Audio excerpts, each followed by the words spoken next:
Hola a todos, mi nombre es Alex y bienvenidos al primer programa de La Clave.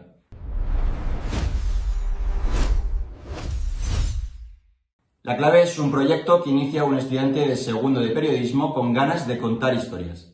Detrás de cada historia nos encontramos a un protagonista y en el día de hoy nos encontramos con Julio Pulido. Muy buenas. ¿Qué tal? Muy buenas.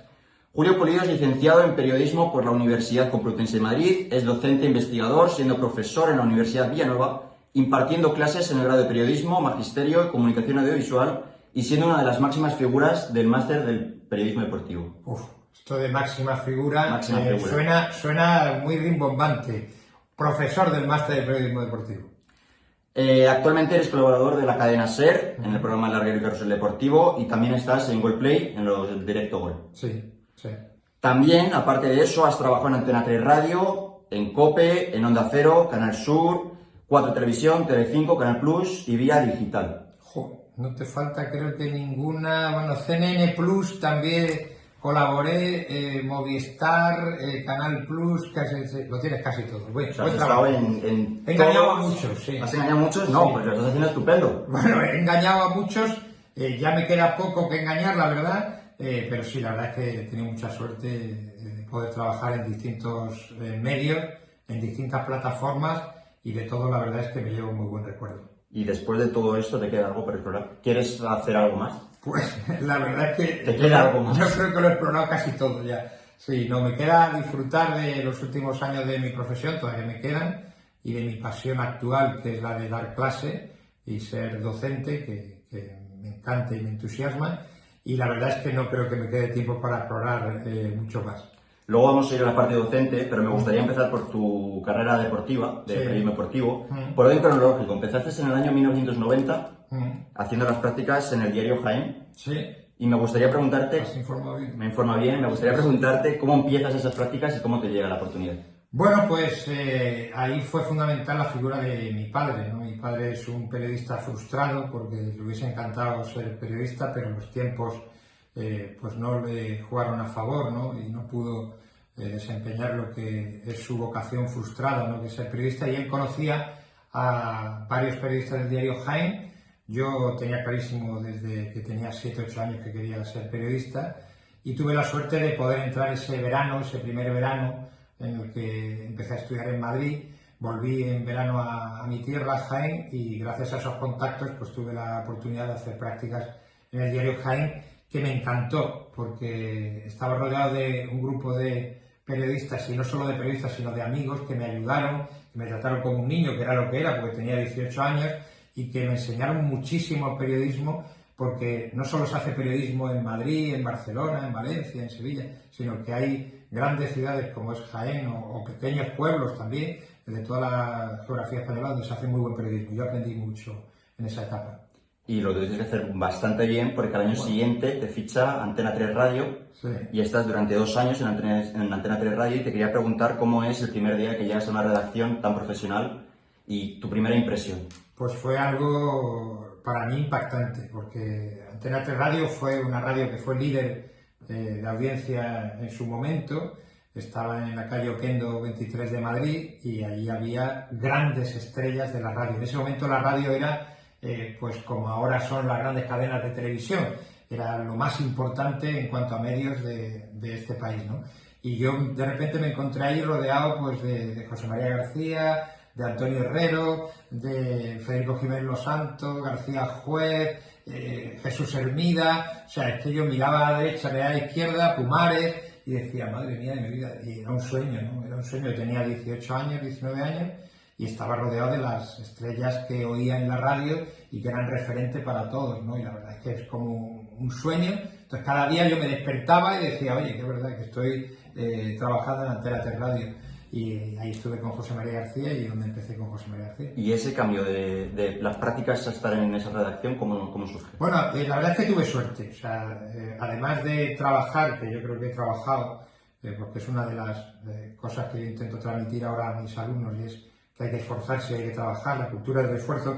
La verdad es que tuve suerte, porque fue el año 92 en el que el Grupo Prisa compra Antena 3 Radio y José María García decide marcharse de Antena 3. Y en ese punto me ofrece irme con él, yo estaba de becario y me ofrece irme con él, y también los que se quedan en Antena 3 me ofrecen quedarme en Antena 3, o sea que con 19 años tuve dos ofertas de trabajo, yo Bastante bien, no me lo creía. Y bueno, pues como yo había entrado por José María García y por Gaspar Rossetti, que es otro periodista que para mí es muy importante en mi carrera profesional, pues por lealtad y por principios yo decidí marcharme con García, que decidió irse a la cadena COPE. Entonces de ahí pasé a la cadena COPE, pero tuve suerte porque todo se produjo en ese momento. Eso luego te iba a preguntar, porque estuviste 8 años en la cadena COPE. 9 creo. 9 años. 9 años, 8 9 años. Sí. Y la primera pregunta era, ¿cómo es ese cambio ya me lo has dicho, con José María García, y cómo es trabajar con José María García? Bueno, trabajar con José María García es una experiencia importante y que te marca y que no olvidas nunca, ¿no? Yo siempre digo una frase que creo en ella y cuando me preguntan por García, a mí García me enseñó cómo hay que trabajar en el periodismo y cómo no hay que trabajar en el periodismo. Entonces yo cogí todo lo bueno que me enseñó García, pero también intenté alejarme un poco de otras formas que no son mi manera de entender el periodismo. Entonces me enseñó lo que hay que hacer y lo que no hay que hacer. Pero si hago un tanto por ciento, me enseñó mucho más de lo que hay que hacer que de lo que no hay que hacer, porque es un maestro de periodistas, un profesional intachable, un trabajador increíble. O sea, a mí la cultura del esfuerzo me la enseñó José María García, y el sentido de la competitividad, que es muy importante. Creo que la competitividad es clave desde un punto de vista sano. La competitividad insana no es buena, pero la competitividad sana, por intentar ser mejor, por ser el primero en dar la noticia, por intentar ir más lejos, por no conformarte con lo mínimo, todo ese sentido de la competitividad me lo enseñó José María García, y yo lo tengo interiorizado totalmente, y ahora intento transmitirlo en mi manera de clase. Porque tú estuviste con José Ramón de la Morena, bueno, yo justo en el debate con José María García. Estabas ahí estaba en la parte de García. Sí, en esa guerra. ¿Cómo es la guerra interna? Bueno, la verdad es que fue, mira, esas son de las cosas que me enseñó García, que no haría.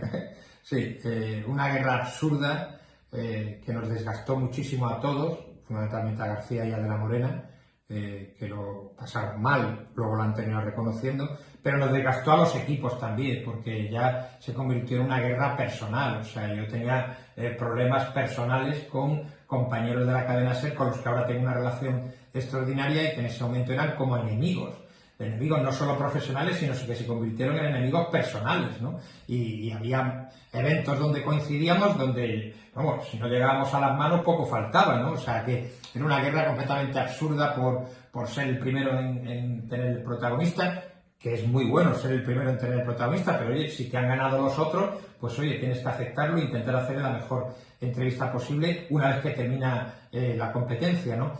Pero aquello se convirtió en una guerra, ya te digo, personal, incluso personal entre ellos dos, que les desgastó muchísimo a nivel de imagen y que no condujo a nada porque al final perdió de la Morena, perdió García, perdimos nosotros, que nos desgastamos en el camino de una manera innecesaria, y perdimos el foco de lo realmente importante, que es hacer periodismo.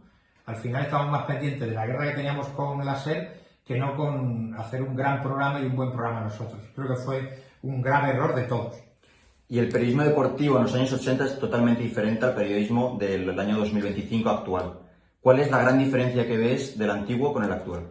Bueno, que el acceso, por ejemplo, a los protagonistas, o sea, hoy en día es mucho más difícil hacer periodismo deportivo que cuando yo empezaba. Cuando yo empezaba teníamos el acceso a prácticamente todo.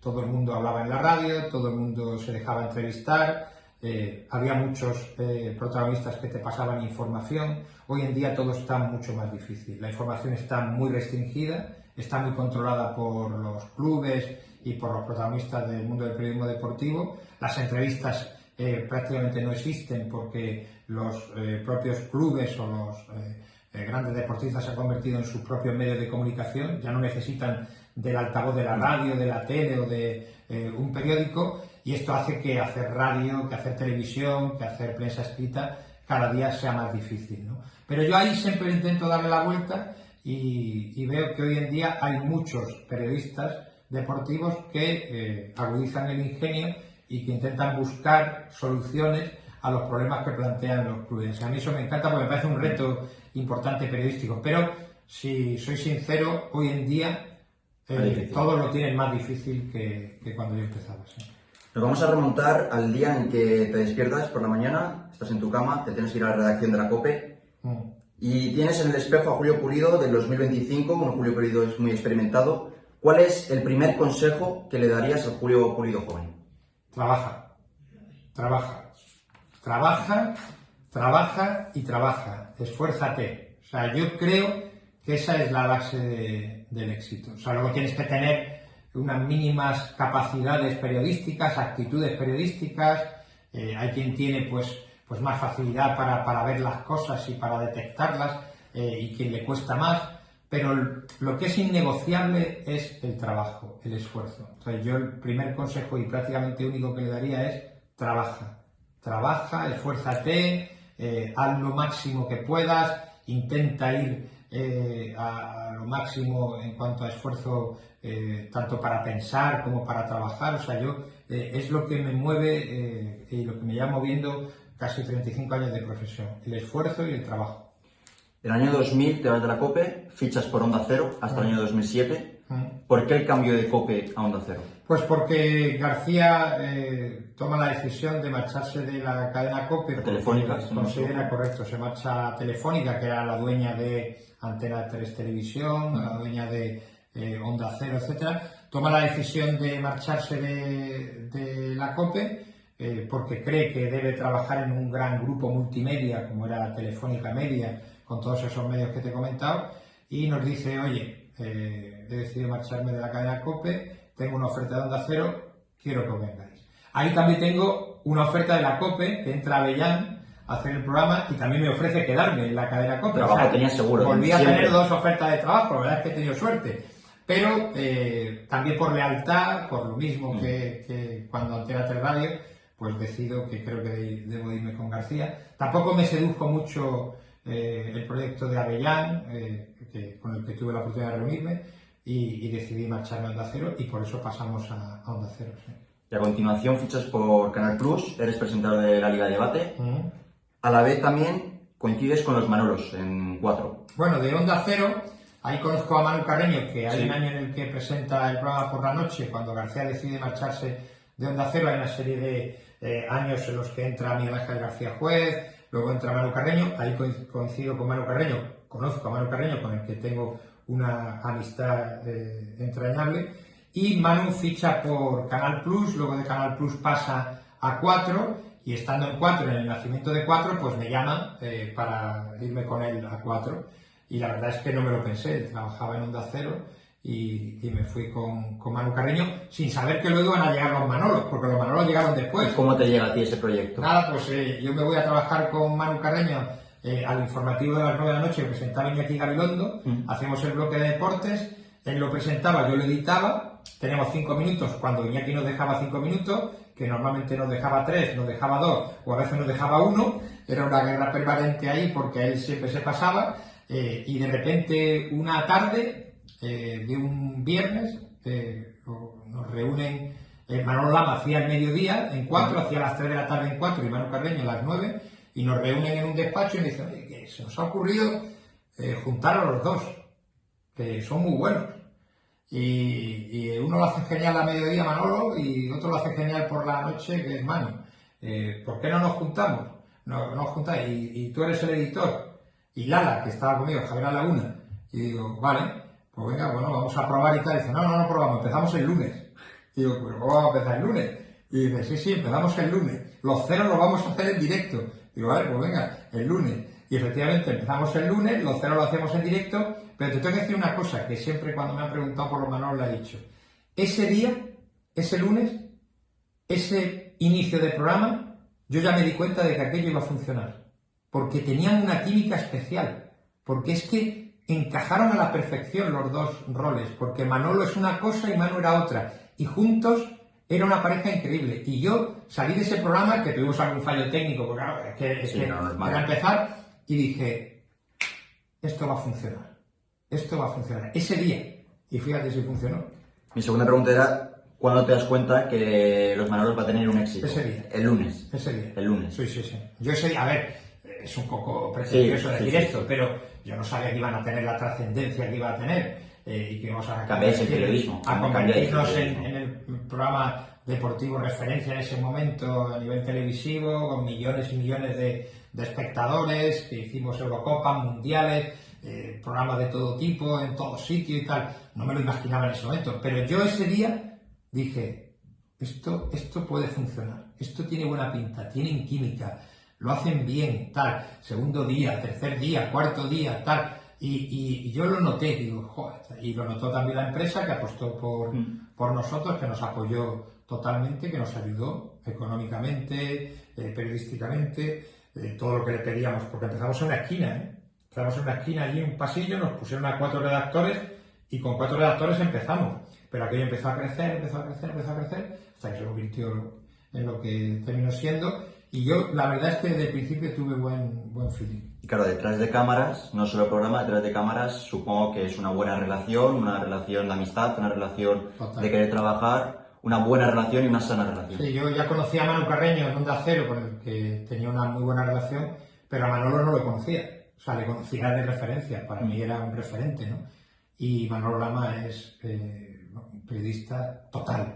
O sea, es una muy buena persona, que esto es fundamental también en el mundo del periodismo, ser buena persona, un trabajador incansable, competitivo 100% al estilo José María García, y que para mí particularmente ha supuesto mucho porque me ha llenado de periodismo, me ha llenado de ganas de trabajar, me ha aportado muchísimo, he aprendido muchísimo a su lado y yo solo puedo tener palabras de agradecimiento a Manolo Lama, también a Manu, con el que mantengo todavía la relación, con Manolo también, pero para mí ha sido una escuela de periodismo total. O sea, Manolo Lama es algo increíble. Extraordinario. Sí. ¿Y hasta qué punto Los Manolos está guionizado o es todo improvisación? Todo improvisación. Todo improvisación. No había ni una sola letra escrita. No trabajamos con prompter. O sea, los Manolos no trabajaban con prompter. Todo improvisación. Hubiese sido una barbaridad hacer trabajar a los Manolos con prompter. O sea, primero porque no creo que hubiesen sido capaces de seguir un prompter y segundo porque tenían tanto talento, y otra cosa, controlaban tanto de lo que hablaban. O sea, claro, es que tú para no utilizar un teleprompter tienes que saber mucho de lo que hablas. Y Manolo y Manu y Manolo sabían mucho de lo que hablaban y se complementaban perfectamente. Lo único que se pactaba ahí, era recoges tú, doy paso yo. Recoges tú, doy paso yo. Lo demás, lo que saliera. Entonces, ese fue uno de los éxitos del programa, que es que era muy auténtico, muy real, porque es que era todo improvisado. Te quería preguntar, concretamente hay una entrevista que viene Florentino Pérez a Los Manolos, esa entrevista sale un poco de tono, no sale de tono, pero sí es verdad que tiene un rifirrafe. ¿Cómo se vive eso por dentro? Tú estás trabajando en Los Manolos, ves a Florentino Pérez, presidente del Real Madrid, en el plató, y ves que tiene un encontronazo con Manolo y con Manu.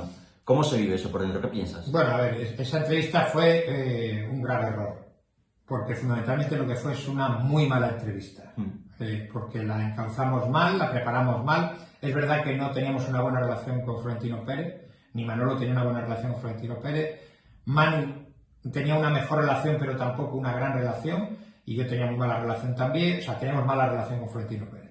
Y aquello pues canalizó toda esa mala relación en una entrevista, nos equivocamos, porque perdimos el foco principal de la entrevista, que era hacer una buena entrevista al presidente del Madrid. Como perdimos ese foco, pues le hicimos una muy mala entrevista, que tuvo consecuencias negativas porque el presidente se enfadó muchísimo con nosotros, se marchó, aguantó toda la entrevista, pero terminó la entrevista y se marchó. Nos llamaron la atención en el sentido de que habíamos hecho una mala entrevista. Fue un error de todos, que yo, si volviera en el tiempo, con la madurez que ahora tengo profesional, que en ese momento tenía, pero que no lo vi tan claro como ahora, pues claramente no lo haría. Y empaparme de todo y aprender muchísimo. ¿Y por qué se terminan Los Manolos? Bueno, pues porque todo en la vida tiene un principio, que fue maravilloso, y tiene un fin. Bueno, pues se enturbió todos, en el sentido de que pues, cada uno fichó por una cadena de radio, eso no ayudó, luego la empresa pues manejó pues sus tiempos también y consideraba que ya era un producto que tendía ya a estar agotado, y tomaron decisiones equivocadas, como fue prescindir de Manolo, que creo que fue un error, porque claro, el sentido de los Manolo era que fueran los Manolos.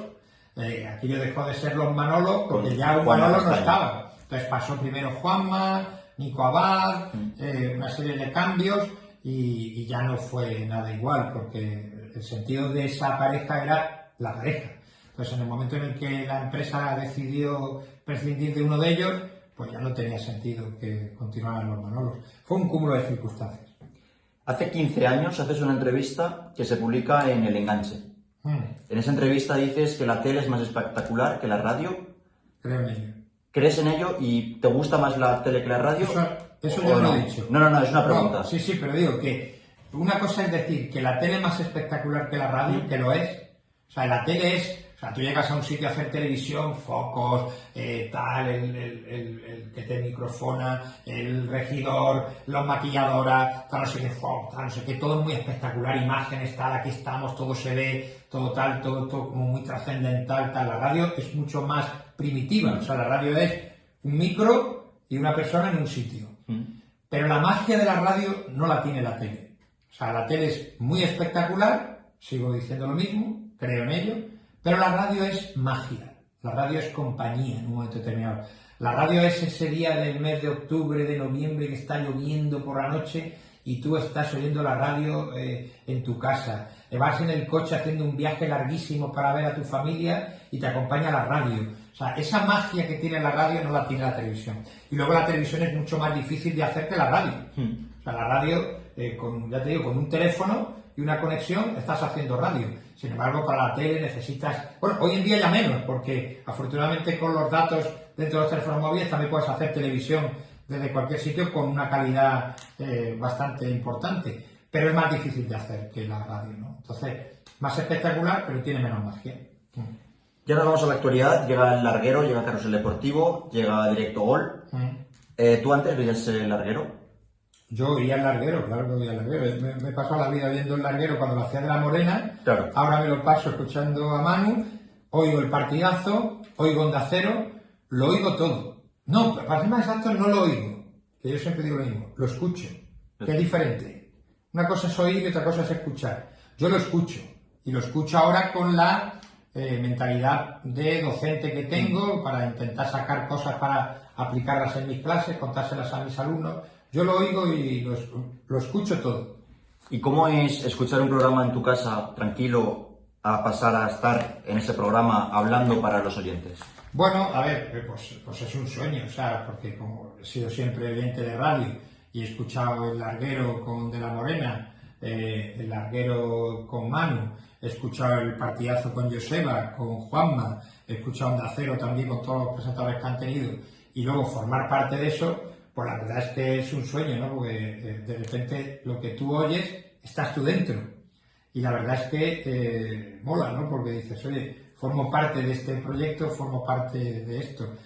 Pues un sueño hecho realidad. O sea, he tenido la oportunidad, ya te digo, de trabajar en las 3 radios, de entrar en los 3 programas nocturnos de deportes, de colaborar en esos 3 programas, y es como, oye, pues mereció la pena. Todo el esfuerzo que hice ha tenido su recompensa. Es eso. Y a día de hoy, para ti la radio es analizar, entretener o informar. Las 3 cosas. Sí. ¿Te quedas con una? Sí. Ahora mismo la radio es más entretenimiento. Sí. Porque informar es muy difícil, porque como te decía antes, todo está como muy encapsulado y todo es muy difícil de conseguir. Informar es complicado y además se entretiene, ¿no? Se entretiene. Porque es compañía, como te digo, es entretenimiento, es opinión mucho también, se ha sustituido por la opinión, pero porque es muy difícil informar. Pero se sigue informando, ¿eh? O sea, sigue habiendo periodistas que van buscando noticias y que las dan. Antón Meana, por ejemplo, está Antón Meana es un ejemplo de la búsqueda incesante de información y muchos más, ¿no? Entonces, sigue habiendo información, lo que pasa es que es más difícil de conseguir. Ahora es más entretenimiento. ¿Y qué te exige más, la inmediatez o la credibilidad o la creatividad? A mí me gusta mucho la creatividad. También valoro mucho la inmediatez, o sea, que sea rápido el que surge una noticia, y la rapidez me encanta porque eso demuestra que estás vivo, que estás despierto, que tienes una propuesta a hacer periodismo rápido, intenso, del minuto. Eso a mí me gusta mucho, pero también me mola mucho la creatividad. O sea, ese periodista que se para a pensar, oye, y del tema Vinicius, y del tema Lamine Yamal, y del tema selección española, y de tal, ¿qué podemos hacer? Vamos a pensar, tal. Ese periodista me gusta también, más reposado, más creativo, buscando también. Mira, te pongo un ejemplo. Este fin de semana, no te voy a decir la radio, bueno, te puedo decir la SER. Fin de semana, A Vivir, que son 2 días, es un programa que no tiene nada que ver con el deporte. Empezó este sábado con 4 temas completamente con enfoques diferentes a todo lo que había oído durante toda la semana. Me pareció de un talento. Eso es creatividad. Eso es que ha habido una persona que se ha parado y ha dicho, ¿qué 4 cosas han pasado esta semana? Estas. Vale, vamos a darle una vuelta con otro enfoque, con otra perspectiva, que sea completamente diferente a todo lo que se ha dicho. Joder, lo consiguieron. A mí eso me gusta mucho. Me llama la atención. Has hablado de Vinicius. Sí. ¿Qué opinas de Vinicius? Pues que es un... En concreto con lo que le dijo a Xabi Alonso en el set cambiado. Es un jugador extraordinario, creo, pero que no le acompaña la cabeza para nada. Y hoy en día en el fútbol actual y en el deporte actual es fundamental que no solo te funcionen los pies, sino que te funcione la cabeza. Y a Vinicius no le funciona la cabeza. Es una persona equivocada, muy mal aconsejada, que puede tirar por la borda una vida futbolística profesional de éxito por esa mala cabeza. ¿Y a día de hoy crees que va a conseguir el Balón de Oro? No, yo creo que Vinicius no conseguirá nunca el Balón de Oro. No, también me importa un pepino, porque a mí el Balón de Oro me trae sin cuidado, pero creo que no lo va a conseguir, fundamentalmente por su mala cabeza. ¿Y del Real Madrid? La era Xabi Alonso, ¿crees que va a haber éxitos? Bueno, yo creo que Xabi Alonso es un buen entrenador, lo ha demostrado en Alemania. Hay que dejarle trabajar. El problema del Madrid es que vive en la urgencia permanente. Entonces aquí, no, es que mira, dame tiempo para ver si tal. No, es que aquí no hay tiempo. Mira, a ver, hombre, yo necesito un proyecto a largo plazo. No, es que aquí no hay largo plazo. No, es que mira, a ver, con este futbolista voy a hacer este plan estratégico. No hay tiempo para planear. O sea, ese es el problema del Madrid. Para bien y para mal. Porque cuando lo consigues, todo es euforia, todo es éxito desmedido, que tampoco debería ser así. Entonces, es un equipo que vive en la urgencia permanente. Y a lo mejor el proyecto de Xabi Alonso necesita un poco más de calma, de tiempo, de reposo, etcétera. Pero no se lo van a dar. Ni se lo vamos a dar los que estamos fuera opinando, ni se lo van a dar desde dentro, porque aquí hay que ganar, ganar y ganar. Entonces, vamos a ver cómo maneja eso, esa inmediatez. Pero tiene buen equipo, es buen entrenador, y ahora tiene también que tener un punto de suerte también en algunos momentos para ser competitivo. Hemos hablado mucho de la cadena SER, de la radio, pero también estás en Gol Televisión, estás en tele.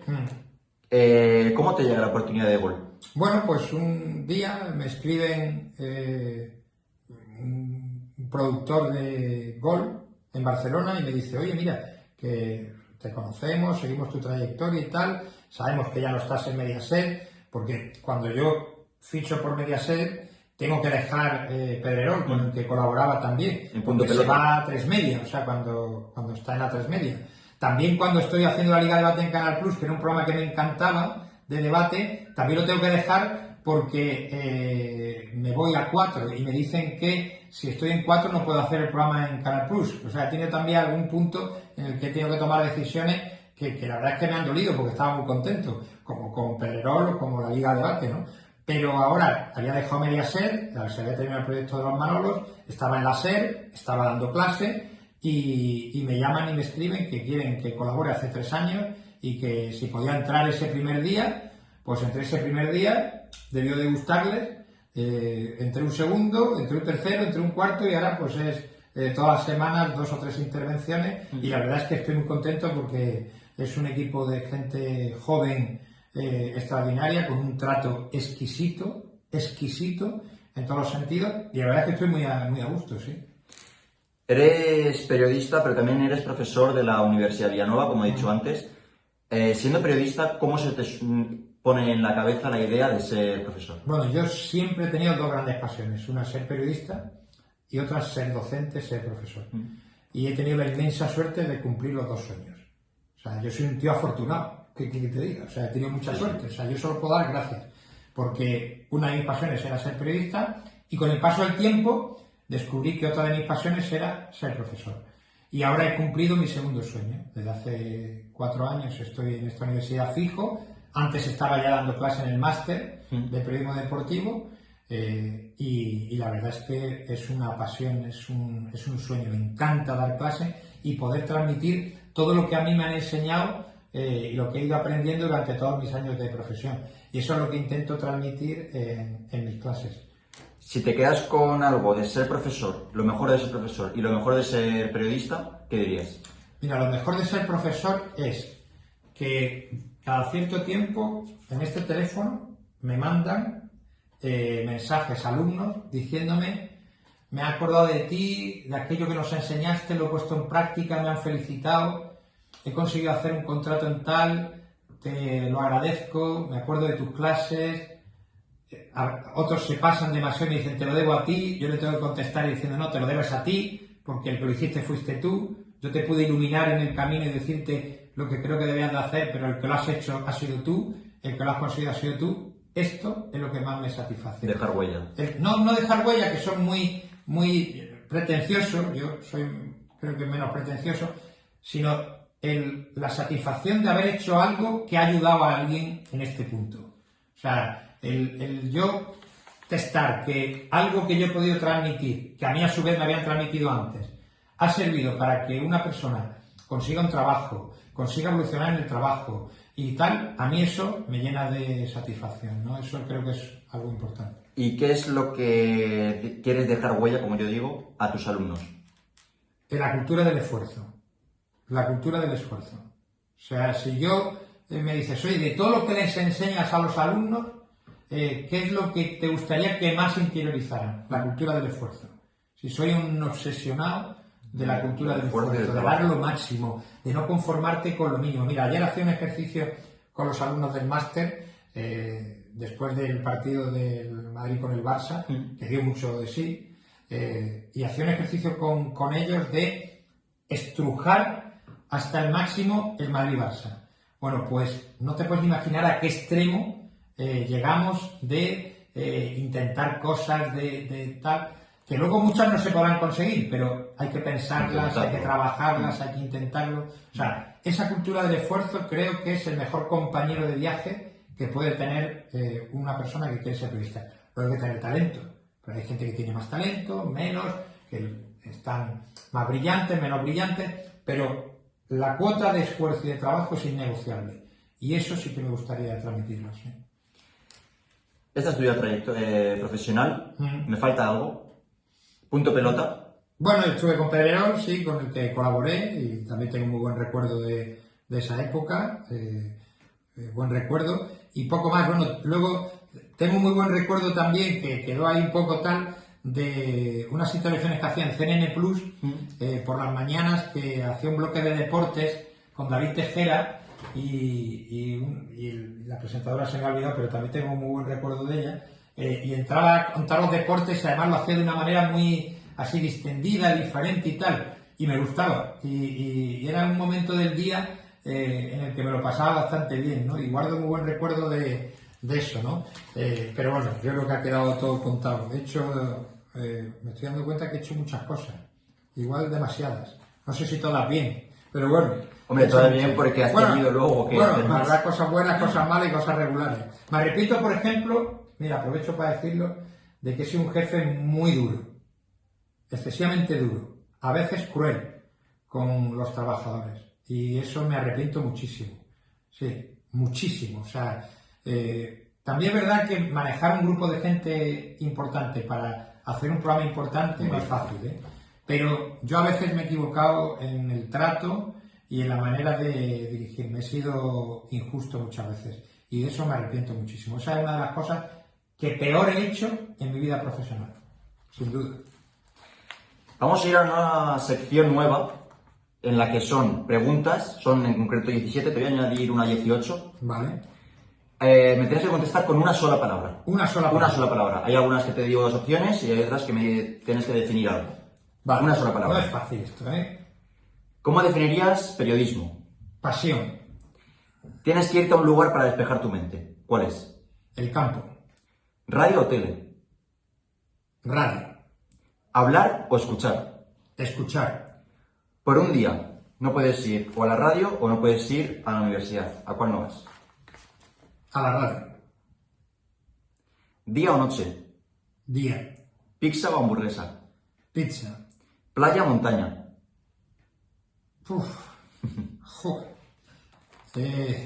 Playa. ¿Verano o invierno? Verano. ¿Clásico o lo moderno? Clásico. ¿Clásico o derbi? Clásico. ¿Champion o mundial? Uf. Mundial. Mundial. Sí. ¿Real Madrid o España? España. ¿A favor o en contra de las nuevas tecnologías? Uf. Aquí necesito... A favor, pero con matices. O sea, creo que las nuevas tecnologías han traído cosas extraordinarias, pero hay otras en las que han perjudicado mucho a los alumnos o a los periodistas, porque todo lo que facilita en exceso debilita, como dice Tony Nadal, no es una frase mía. Todo lo que facilita en exceso debilita, porque no te obliga, dice. Estoy completamente de acuerdo, pero luego han traído cosas muy buenas que hay que aprovechar. Así que te diría mitad. Mitad. Un superpoder. Uf. No enfadarme nunca. ¿Cómo te definirías? Uf. Currante. ¿Cómo me definirías? Inquieto. Trabajador. Inquieto. O sea, no te quedas parado. Y eso a mí me parece un valor muy bueno. Esto que estás haciendo es una demostración de ser inquieto. Gracias. Y la última, que sobre la marcha, ¿Pedrerol o José María García? José María García. Perfecto. Muy bien. Oye, bien. Una última pregunta. Una última Una que es el porqué del programa. El programa se llama La Clave. La Clave. Tú eres muy joven, no habías nacido, yo sí, pero La Clave fue un programa Ya existía. de televisión que presentaba José Luis Balbín. José Luis Balbín, que tú, vamos, ya te digo, eres muy joven, no te va a eso, pero era un programa de debate, se sentaban derecha e izquierda, y era muy interesante. Y lo presentaba José Luis Balbín en Televisión Española, que era la mejor televisión que había en ese momento porque era la única. Tele1 y Tele2. Exacto, y era un programa que tenía muchísima audiencia. La Clave. Pues la última pregunta es una pregunta que va a empezar: ¿cuál es la clave para? Depende del entrevistado, sería una pregunta diferente. Vale. ¿Cuál es la clave para mantenerse vigente y apasionado después de tantos años en el periodismo? Está clarísimo esto. Cada día empiezas de cero. Esta es la clave. O sea, y me extiendo 10 segundos. Yo fui a dar una charla, creo que a lo mejor te lo he dicho en clase, a un sitio, y dije, mi propósito aquí es que cada día que entréis deis lo máximo. Y me paré y dije, no, mi propósito es que dentro de una semana entréis aquí y deis lo máximo. Me paré, dentro de un mes deis lo máximo. No, en realidad el propósito de esta charla es que cuando tengáis 53 años, peinéis canas, sigáis dando lo máximo ese día. Esa es la clave. Cada día dar lo máximo de ti, empezar de cero. No hay otra fórmula. Para mí. Muchísimas gracias, Julio. Nada, ha sido un placer. Buen trabajo, ¿eh? Espero que este programa tenga mucho éxito, tenga recorrido, te lo has currado, te lo has trabajado y eso es un paso importante. Muchísima Muchísima suerte. Gracias. ¿Vale? Gracias.